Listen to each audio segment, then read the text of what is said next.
Good morning, everyone. Today I am before you with your ninth class lesson 2. आज मैं आपके सामने NCERT द्वारा प्रिस्क्राइब्ड टेक्स्ट बुक जिसका नाम है बी हाइव उसका लेसन 2 लेकर आई हूँ। हमारे लास्ट वीडियोस में हम लेसन 1 अच्छी तरह स्टडी कर चुके हैं। Let's have on your screen हमारे लेसन 2 का नाम है द साउंड ऑफ म्यूजिक। ये जो लेसन है ये 2 पार्ट्स में है। आज हम इसका पार्ट 1 फोकस करेंगे। पार्ट 1 किसके बारे में है? यहाँ पर म्यूजिक का जो साउंड होता है उस पर आधारित एक छोटी सी कहानी दी हुई है।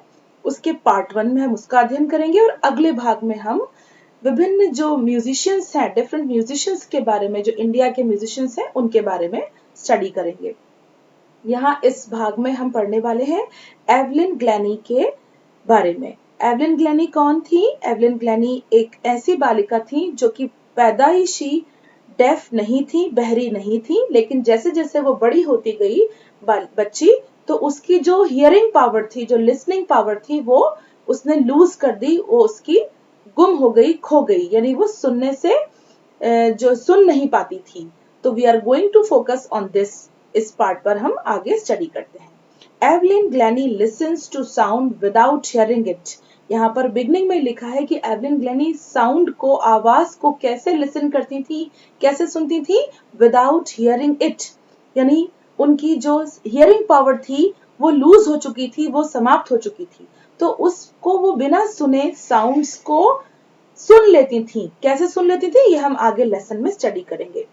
बिफोर यू रीड, इस पार्ट को पढ़ने से पहले इन बातों को पढ़ लेते हैं हम। God may have taken her hearing, but he has given her back something extraordinary. What we hear, she feels for more deeply than any of us. That is why she expresses music so beautifully. यहाँ पर बताया जा रहा है कि God may have taken her hearing. ईश्वर भले ही उसकी hearing यानी सुनने की शक्ति को वापस ले चुके हैं, टेकन यानी ले चुके हैं, but he has given her back something extraordinary, लेकिन उसके बदले में गॉड जो है उसको कुछ एक्स्ट्राऑर्डिनरी यानी बहुत ही ज्यादा, उससे भी बढ़कर उस किसी चीज को गॉड उसको दे चुके हैं। व्हाट वी हियर, जो चीजें हम सुनते हैं, शी फील्स, वो उसको महसूस करती है, वो उसको महसूस करके समझ लेती है। Far more deeply than any one of us, far more deeply than any one of us, हम में से कोई उसकी गहराइयों तक नहीं पहुंच सकता जितना वो कर सकती है। This is why she expresses music so beautifully, इसीलिए उसने म्यूजिक को, संगीत को बहुत ही सुंदरता से एक्सप्रेस किया, उसको व्यक्त किया। Read the following account of a person who fought against a physical disability and made her life a success story. यहाँ पर इसके बारे में, एवलिन ग्लेन के बारे में एक स्टोरी दी हुई है, कहानी दी हुई है, जो कि एक एक्सीडेंटली उसकी हियरिंग पावर चली गई है और वो डिसेबल हो गई है। वो स्कूल में किसी चीज को सुन नहीं पा रही है, फिजिकली डिसेबल हो गई है, लेकिन उसने अपनी लाइफ को किस तरह सक्सेसफुल बनाया, इस पर आधारित ये कहानी है, ये पाठ है। Let's have a look. We are beginning from here, अपन यहां से शुरू करते हैं बच्चों। I am going to read this paragraph for you, then I am going to explain. तो जब मैं आपको पढ़ाऊं वीडियो के दौरान, आप अपना पेन और नोटबुक साथ लेकर बैठेंगे और जो भी डिफिकल्ट वर्ड है उसके जो मीनिंग है उनको आप नोट करते हुए चलेंगे, और इसी पैराग्राफ पर आधारित छोटे छोटे शॉर्ट क्वेश्चंस को आप बनाएंगे और उनके आंसर्स लिखने का प्रयास करेंगे। I am starting. Rush hour crowds jostle for position on the underground train platform. A slight girl, looking younger than her 17 years, was nervous yet excited as she felt the vibrations of the approaching train. It was her first day at the prestigious Royal Academy of Music in London, and daunting enough for any teenager fresh from a Scottish farm. But this aspiring musician faced a bigger challenge than most. She was profoundly deaf. Rush hour crowds jostle for position on the underground train platform. बात हो रही है एक train के platform की, जहां पर rush our उसे कहते हैं ऐसा समय जिस समय प्लेटफॉर्म पर बहुत ज्यादा भीड़ होती है। क्राउड्स यानी भीड़, लोगों का झुंड। जॉसल यानी एक दूसरे से टकराना। जब भीड़ होती है तो जब लोगों की आवाजाही होती है तो उनका शरीर एक दूसरे से धक्के लगते हैं और टक्कर होती है। ऐसा सीन बताया जा रहा है for positioning on the underground train platform. और हर कोई अंडरग्राउंड प्लेटफॉर्म में अपने आप को खड़ा करने में, संभालने में लगा हुआ है। अ स्लाइट गर्ल, एक लड़की जो कि बहुत यंग है, युवा है और 17 साल से 17 इयर्स के लगभग होगी, वॉज नर्वस, वो बहुत ही नर्वस है, येट एक्साइटेड, लेकिन साथ में वो बहुत ज्यादा उत्सुक भी है। एक्साइटेड का मतलब होता है उत्सुक। as she felt the vibrations of the approaching train, जैसे कि वो क्यों है वो एक्साइटेड, क्योंकि she can feel का सेकेंड फॉर्म फेल्ट है, वो उसने महसूस किया। वाइब्रेशन कहते हैं उसकी तरंगों को, किसकी, ट्रेन की अप्रोचिंग।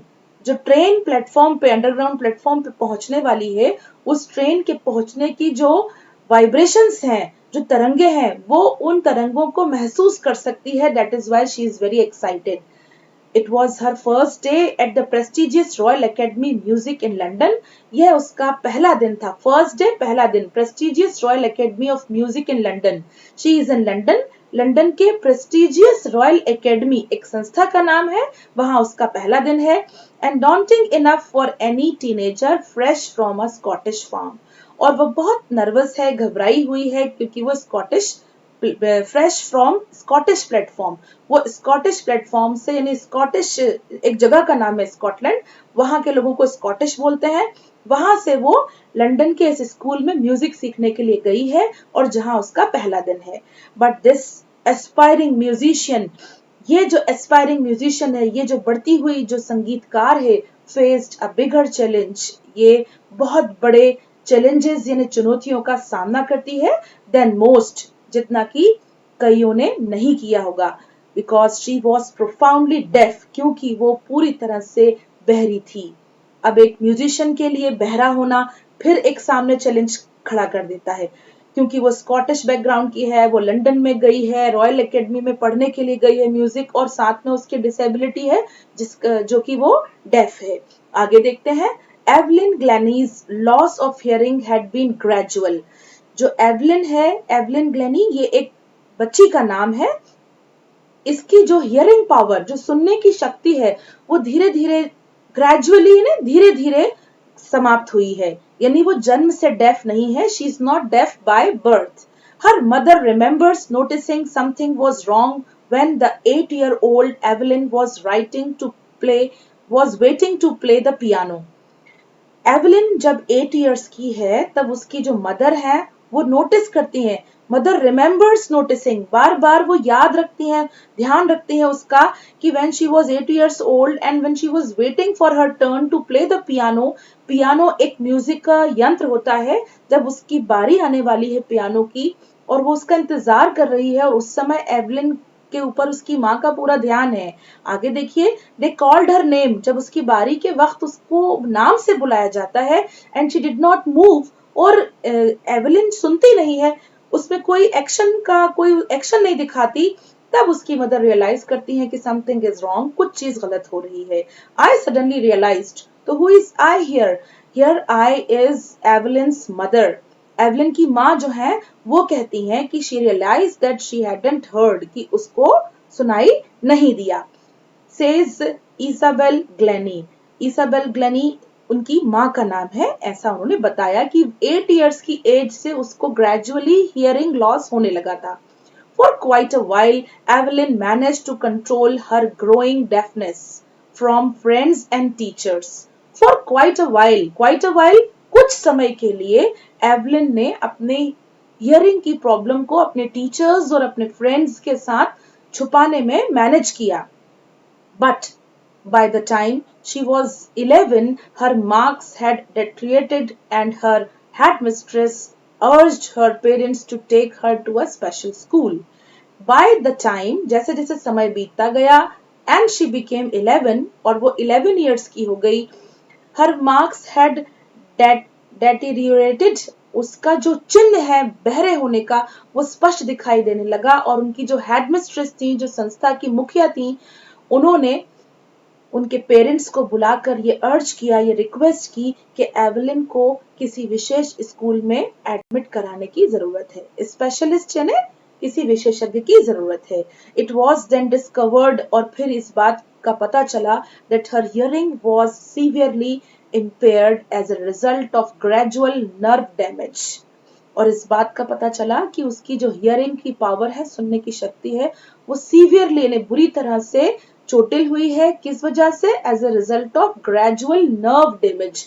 उसकी कोई ब्रेन की एक नर्व जो है वो डैमेज हो गई है, वो नष्ट हो गई है, जिसके कारण उसको हियरिंग की प्रॉब्लम हो गई है और हियरिंग लॉस हो गया है। They were advised that she should be fitted with hearing aids and sent to a school for the deaf। उसको एडवाइस दिया गया, पेरेंट्स को ये सलाह दी गई कि एवलिन को हियरिंग एड्स यानी कान में कुछ यंत्र लगाएंगे, उनको बोलते हैं हियरिंग एड्स, वो लगाकर, और स्पेशल स्कूल जो डेफ लोगों के लिए, बहरे बच्चों के लिए बनाया जाता है, ऐसे स्कूल में उसका एडमिशन कराएंगे तो उसके लिए बेहतर होगा। Everything suddenly looked black. हर चीज, सेज एवलिन, एवलिन कहती है कि जब उसने ये सुना तो उसके सामने जो उसका सुनहरा भविष्य था, जो गोल्डन फ्यूचर था, इट टर्न ब्लैक, वो पूरा काला हो गया, उसके सपनों पर पानी फिर गया। But Evelyn was not going to give up. लेकिन एवलिन जो थी वो हार मानने वाली नहीं थी। She was determined to lead a normal life. वो एक सामान्य जीवन जीने के लिए तैयार थी।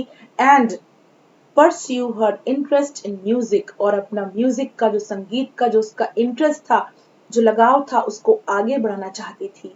One day she noticed a girl playing a xylophone and decided that she wanted to play it too। एक दिन उसने देखा कि एक बालिका, एक लड़की प्लेइंग जाइलोफोन, जाइलोफोन एक म्यूजिकल इंस्ट्रूमेंट होता है जिसको हम स्टिक्स हाथ में लेके, और स्ट्रिंग्स होते हैं, तार होते हैं लोहे के, उस पर हम बजाते हैं। तो एक लड़की जाइलोफोन बजा रही है। एंड डिसाइडेड, और उसने ये डिसाइड किया, ये निर्णय लिया, that she wanted to play too, कि वो भी इसको प्ले करेगी। यहाँ पर प्ले का मतलब है उस यंत्र को बजाना। Most of the teachers discouraged her. अधिकतर शिक्षकों ने उसको डिस्करेज किया, उसका प्रोत्साहन जो था, जो उसका इंटरेस्ट था, उसको रोक दिया। But percussionist Ron Forbes supported her potential. लेकिन वहीं एक शिक्षक जो कि एक परकॉशनिस्ट थे, परकॉशनिस्ट उस म्यूजिशियन को कहते हैं, उस संगीतकार को कहते हैं जो ड्रम बजाता है। ड्रम यानी ढोलक के आकार के बड़े बड़े ड्रम जो होते हैं, उनको, उन म्यूजिकल इंस्ट्रूमेंट्स के बजाने वाले म्यूजिक टीचर को क्या कहते हैं? परकॉशनिस्ट। और उनका नाम है रॉन फॉर्ब्स।